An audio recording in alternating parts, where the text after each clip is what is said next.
બસ બजना चाहिए ગાના. જો તમે 2010માં મ્યુઝિક લવર હોય તો પોસિબલ જ છે કે તમે આ એડ સાંભળી જ હશે. એક સમયે આને ઇન્ડિયાનું સ્પોટીફાઈ ગણવામાં આવતું હતું. 200 મિલિયન એક્ટિવ મંથલી યુઝર, 200 મિલિયનનું ફંડિંગ અને વેલ્યુએશન 580 મિલિયન યુએસડી, એટલે કે ઓલમોસ્ટ 4500 કરોડ. બટ પછી એવું શું થયું કે લાસ્ટમાં આ આઇકોનિક બ્રાન્ડ માત્ર 25 લાખમાં જ વેચાણી. 25 લાખ, કે જે અત્યારે એમાં એક એસયુવી કાર પણ નહીં આવે. એવું તો શું થયું કે એક ચાઇનીઝ કંપની અને ટાઈમ્સ ઇન્ટરનેટે આ એપને ડૂબાડી દીધી. હું વાત કરું છું ગાના.com. Welcome friends, my name is Raj Jagani and welcome to the another case study where giant has been destroyed due to their own mistake. 2010 સુધીમાં ઇન્ડિયામાં મ્યુઝિક ટેસ્ટ બદલાઈ રહ્યો હતો. બટ પ્રોબ્લેમ એ હતો કે ત્યારે લોકો મોટાભાગનું મ્યુઝિક songs.pk, પાયરેટ્સ 2 એવા પાયરેટેડ સાઇટમાંથી ડાઉનલોડ કરતા અને કન્ઝ્યુમ કરતા હતા. અને ત્યાં જ ટાઈમ્સ ઇન્ટરનેટ કંપની આવે છે અને નક્કી કરે છે કે ઇન્ડિયાનું પેલું મ્યુઝિક એપ બનાવવા જે લીગલ પણ હોય અને મ્યુઝિક ફ્રી પણ હોય. ડિરેક્શન એકદમ કરેક્ટ હતી. એ જ ગોલ સાથે ગાના.com લોન્ચ કરવામાં આવ્યું. બટ 2010 ટુ 2016 સુધીનો એરા તમે જુઓ તો ત્યારે સૌથી મોટી પ્રોબ્લેમ એ હતી કે ડેટા પેક ઇન્ટરનેટ તો હતું, બટ ડેટા બહુ મોંઘું હતું. લાઈક તમને હજી પણ યાદ હોય ત્યારે 250 રૂપિયામાં 1 GB 2 GB આવી બધી સ્કીમો વેચાતી હતી. બટ દેન 2016માં રિલાયન્સ જીઓ લોન્ચ થયો.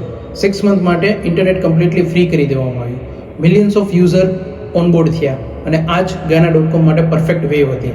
અને ગાના.com પણ આ વેવમાં રિજિયોનલ મ્યુઝિક, પ્લેલિસ્ટ આ બધા ફીચર લોન્ચ કર્યા અને ઓલમોસ્ટ 2019 આવતા ઇન્ડિયાનું ફર્સ્ટ એપ બન્યું કે જેમાં 100 મિલિયન એક્ટિવ યુઝર હતા અને next month 200 million user.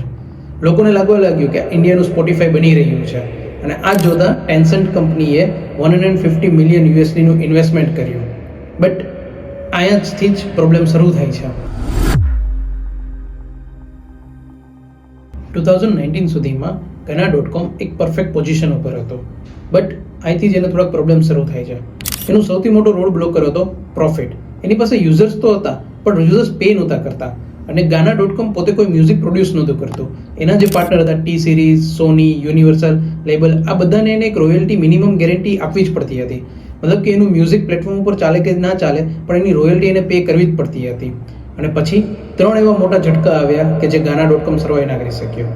First, 2019-20 સુધીમાં સ્પોટીફાઈ અને યુટ્યુબ મ્યુઝિક ઇન્ડિયામાં એન્ટ્રી લે છે. સ્પોટીફાઈનું ઇન્ટરફેસ અને એલ્ગોરિધમ ઓલરેડી ગાના.com કરતાં એટલું એડવાન્સ હતું કે ઝેન્ઝી યંગ ઓડિયન્સ સ્પોટીફાઈ તરફ મૂવ થવા લાગે છે. Second, geopolitical nightmare. 2020-21માં ઇન્ડિયો ચાઇના બોર્ડર કોન્ફ્લિક્ટ શરૂ થયા અને ઇન્ડિયાએ રૂલ 3 ઇમ્પ્લિમેન્ટ કર્યો કે જેમાં ચાઇનીઝ ઇન્વેસ્ટમેન્ટ ઉપર પ્રતિબંધ મૂકવામાં આવ્યો. The government has banned 106 Chinese apps until now. અને ગાના.comમાં ટેન્સન્ટ કંપનીનું ઓલરેડી 35% હોલ્ડિંગ હતું કે જે મેજોરિટી કેપિટલ એમાં બ્લોક થઈ ગયું. અને પછી થર્ડ, હાર્ડ ડિસિઝન. 2022 સુધીમાં ગાના.comનું કેપિટલ ઓલમોસ્ટ ફિનિશ થઈ ગયું હતું. એટલે એને રાતોરાત એવું ડિસાઇડ કર્યું કે કંપની ફ્રી મોડલ બંધ કરી દેશે અને ખાલી પ્રીમિયમ મોડલ જ રાખશે. એટલે કે આખી એપને એક હાર્ડ પેવોલ ઉપર મૂકી દીધી. એનો મતલબ એવો કે તમે એકય મ્યુઝિક ફ્રી કે એડ સાથે ના સાંભળી શકો, તમારે ફરજિયાત સબસ્ક્રિપ્શન લેવું પડે. અને રિઝલ્ટ 80% રેવન્યુ ડ્રોપ થઈ ગયું. યુઝર રાતોરાત એપ ડિલીટ કરવા લાગ્યા અને સ્પોટીફાઈ તરફ મૂવ થવા લાગ્યા.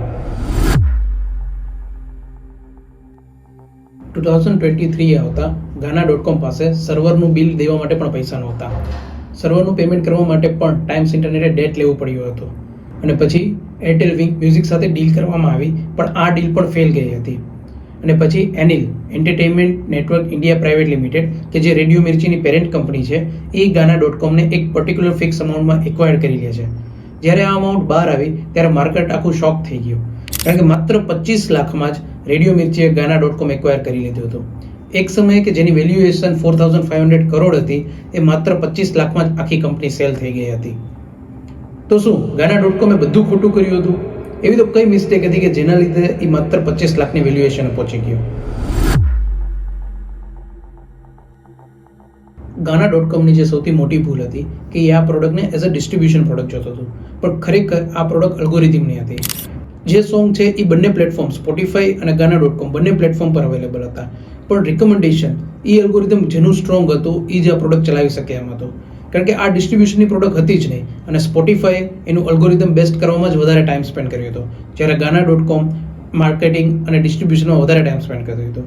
Second, sometimes in a business કે તમારી આજુબાજુ જીઓપોલિટિક્સ શું ચાલે છે એની અવેરનેસ હોવી જરૂરી છે, કારણ કે ઘણીવાર જીઓપોલિટિક્સના ડિસિઝન પણ આને અફેક્ટ કરે છે.